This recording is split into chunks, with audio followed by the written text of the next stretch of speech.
गांग्या आला, गांग्या त्यांचा पाय पडला, गुलू केलं, असं केलं. मग तिथून पुढे हे धनंजय मुंडे साहेबाकडे गेले. धनंजय मुंडे साहेबाकडे गेले, त्यांच्या पाय पडले, म्हणले मनोज जरांगे पाटील तुमच्यावर इथून पुढे बोलणार नाहीत, तुम्ही त्यांच्यावर बोलू नका. तर धनंजय मुंडे साहेब एवढं मी म्हणले की मी कुठं त्यांच्यावर बोलतोय, तेच माझ्यावर बोलतात.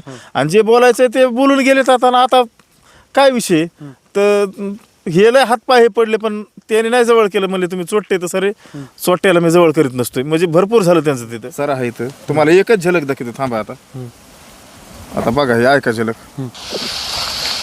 माहिती का, जे तुम्ही आंतरवालीला गेले आणि तिथं सांगायला कशाला आता अंगात घ्यायची, बोललो त्याचा लय मोठा फायदा आहे. ते मंत्री बी होईल आणि आपलं काय नाही ना, त्याचा फायदा होईल ना, त्याचा होईल ना फायदा. जे गेलं ते. एक काळ असा होता, ह्यांचा मोटरसायकल मध्ये टाकायला 100 रुपयाचं पेट्रोल टाकायला ह्यांच्याकडे पैसे नव्हते. त्या टायमाला आमचा काळ बरा होता.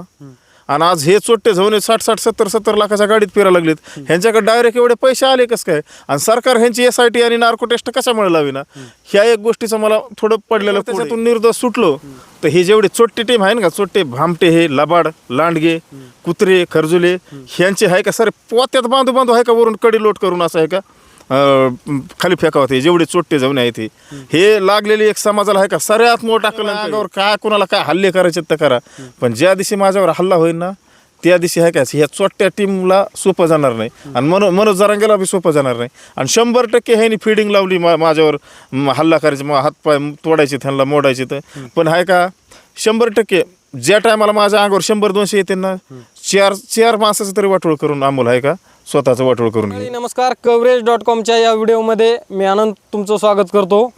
या अगोदर देखील कव्हरेज.comवर अमोल खुने यांची मी एक मुलाखत दाखवली होती आणि पुन्हा एकदा मी अमोल खुने यांच्यासोबत आहे.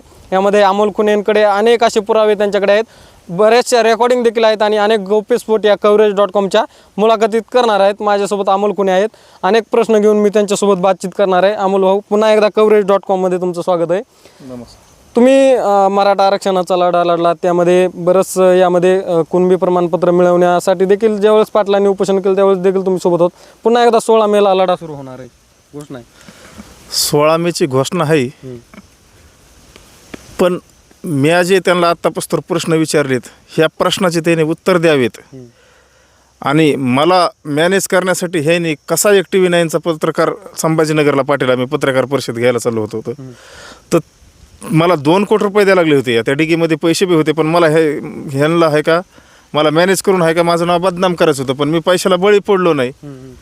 आणि त्या पत्रकाराचे आणि गंगाधर काळकुटेचे आहे का CDR काढा, एकामेकाचे कॉल किती झाले, अमोलला कसं फसवायचं होतं.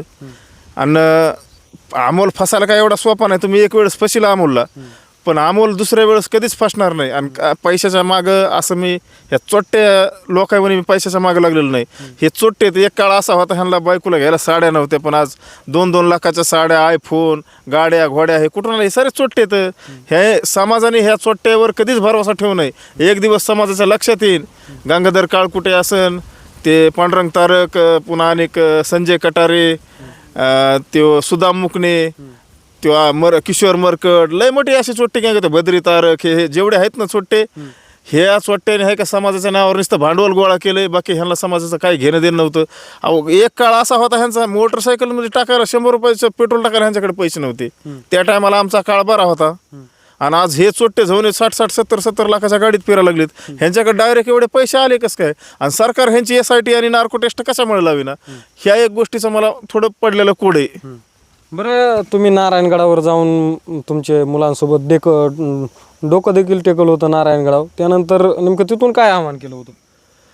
मी आव्हान केलं ना, मी जर मनोज जरांगेंची सुपारी जर घेतली असेल तर नगद नारायण मला सुट्टी देणार नाहीत ना. माझ्या संसाराचं सर जे काय ते बरं वाईट होईल.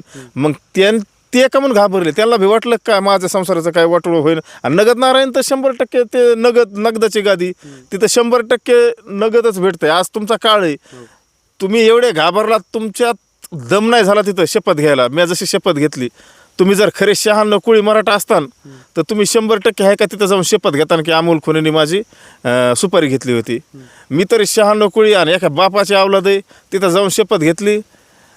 आणि इथून पुढं बी आहे का तुम्ही कधी बी माझ्यावर प्रयत्न करा, समजा कुठं बी मला गुतवायचे, मी त्याच्यातून बाहेर निघायचं 100% मला देवाने आहे का दार मोकळे केलेले. बरं, तुम्ही रायगडावर गेला होता, टकमक टोकावरून देखील एक तुम्ही आव्हान केलं होतं, जर मी खरंच मनोज जरांगे यांची सुपारी घेतली असली तर मला जर ती सिद्ध झाली तर समाजानं टकमक टोकावरून कडेलोट करावा आणि माझे जर तो आरोप माझ्यावर सिद्ध न झाला तर जरांगेंचा कडेलोट या टोकावून करावा. मग मी तेच म्हणतोय ना, मी जर त्यांची सुपारी घेतली असेल, जर त्याच्यात सिद्ध झालं SIT मध्ये आणि नार्को टेस्टमध्ये, तर 100% समाजाने आहे का मला पोत्यात बांधून त्या टकमक टोकावून आहे का कडेलोट करावात. आणि जर त्याच्यातून निर्दोष सुटलो तर हे जेवढे चोट्टे टीम आहे ना, चोट्टे भामटे, हे लबाड, लांडगे, कुत्रे, खरजुले, ह्यांचे आहे का सारे पोत्यात बांधू आहे का वरून कडेलोट करून असं आहे का खाली फेकावत. हे जेवढे चोट्टे जाऊन आहेत हे लागलेली एक समाजाला आहे का सगळ्यात मोठा कलंक हो. आणि हे चोट्टे आहे का एक दिवस उघडे पडणारच. समाज तुम्हाला सूल मारणार आहे भाडव्या हो, थोडा टाईम आहे, दगडानेच मारणार आहे, थोडा टाईम आहे, थोडा दमदारा. एक दिवस तुम्ही उघडे पडणार आहे तर नालाय का हो. एवढं वाटोळे केलं रे तुम्ही समाजाचं, माणसात माणूस ठेवला नाही, सारे मराठ्याच्या बोखंडीवर घातले तुमच्यामुळे भाडव्या हो. तुम्ही घरं भरिले पण सारा छोट्या मोठ्या जाती मराठ्याच्या अंगावर घातलाय.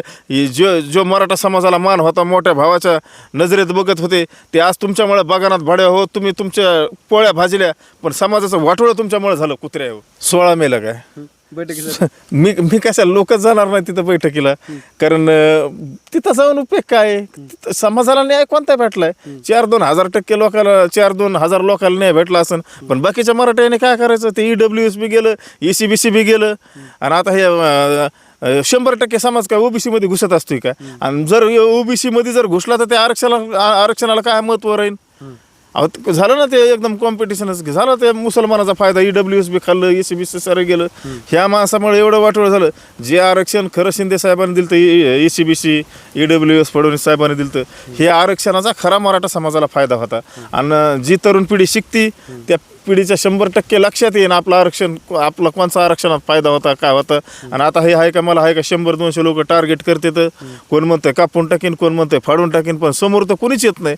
अरे कापायच्या, फाडायच्या, मारायच्या ह्या भाषा तुम्ही फोनवर समजा चॅटिंग काय म्हणतात ते कमेंटमध्ये बोलतात, ह्या मी सऱ्या करून बसलेलो आहे. ज्या टायमाला तुम्हाला चड्डी घालायची माहीत नव्हती तेव्हा मी खूप पोरीचे आरोपी कुठं गणेश खुनेने मी तिथं ह्याला तोडले नगरच्या कोर्टामध्ये.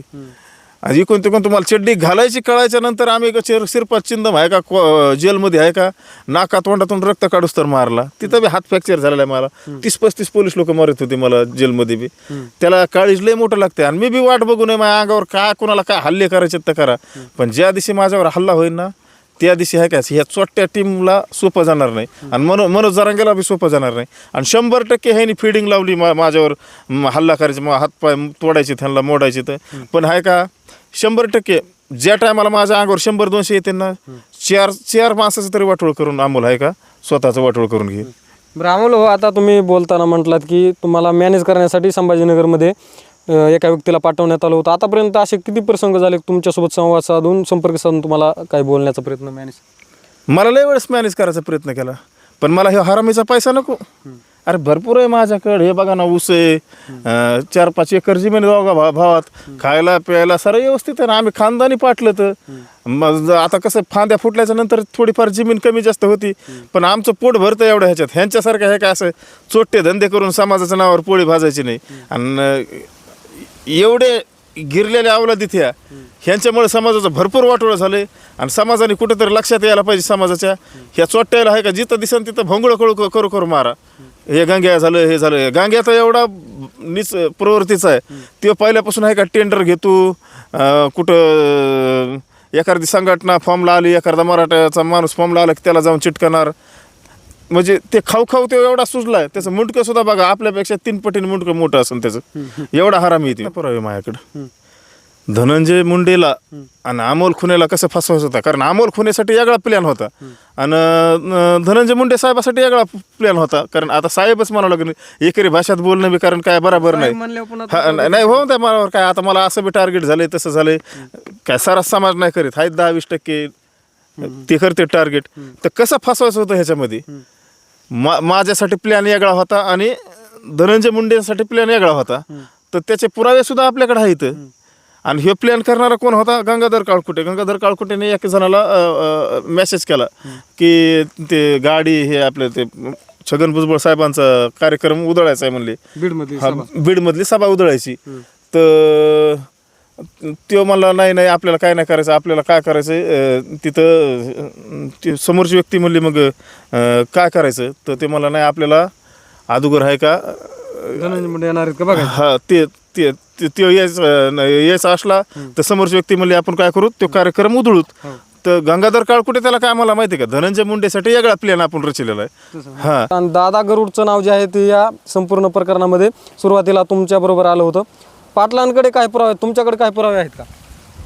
पुरावे आहेत ना माझ्याकडे. मी एवढं बोलतोय म्हणजे काय एवढा काय सोपा आहे काय, ह्याला सोपा वाटला एवढा अमोल. अहो ह्याने धनंजय मुंडेला बदनाम करायला कसा दादा गरुड सोडला होता, दादा गरुडला कसं पेट्रोल पाण्याला पैसे द्यायचे, जेवाय खावायला पैसे कसे द्यायचे. पण दादा गरुड माझ्या नादी लागला त्याच्यामुळे दादा गरुड गाठला. मस्त मी 3 महिने काढले, पण माझ्यामुळे कितीतरी जे नेते टार्गेट करायचे होते ते माझ्यामुळे आज वाचलेत. आणि माझ्याकडे पुरावे आहेत ना, मी तुम्हाला पुरावे सुद्धा काय दाखवतो. हे नाही माझ्या नव्हतं नादी लागायला पाहिजे, बाकी कोणाच्या काय नादी लागणार. पण ह्यांना हे असा बाप भेटलाय, ह्या बापाला आहे का त्यांना बापच मानावं लागेल. तुम्हाला मी पुरावे सुद्धा दाखवतो. काय पुरावे आहेत? आहेत ना माझ्याकडे पुरावे आहेत ना, रेकॉर्डिंग आहेत, सर आहेत. तुम्हाला एकच झलक दाखवतो, थांबा आता बघा हे ऐका झलक.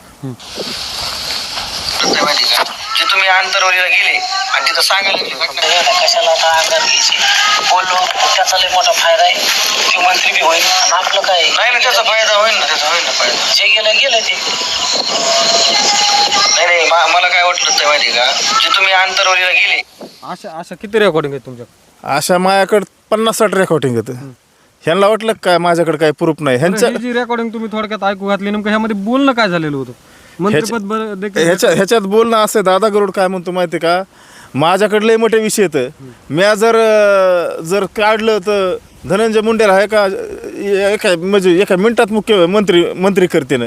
म्हणजे दादा गरुड कुणाला बोलतोय, आमच्या बंधूला एका मिनिटात मंत्री करते ना. मग दादा गरुडकडे बघा किती पुरावे आहेत आणि माझ्याकडे बी आलेलेत ना ते पुरावे. ह्याने जे केलं ते चुकीचं केलं, माझ्या नव्हतं नादी लागायला पाहिजे. ह्याने कुणाच्या बी बाकीच्या नादी लागायला पाहिजे होतं, कारण माझ्याकडे असे लय मोठे पुरावे आहेत ह्यांच्याकडे ह्यांचे. बरं, दुसरा एक विषय, तुम्ही आता 2-3 दिवसापूर्वी एका प्रसार माध्यमाला मुलाखत दिली होती, त्यामुळे म्हणलात की जरांगे पाटलांचं शिष्टमंडळ धनंजय मुंडेच्या पाया पडले. नेमकं तथ्य काय आहे त्यात? 100% पडलं ना पाया.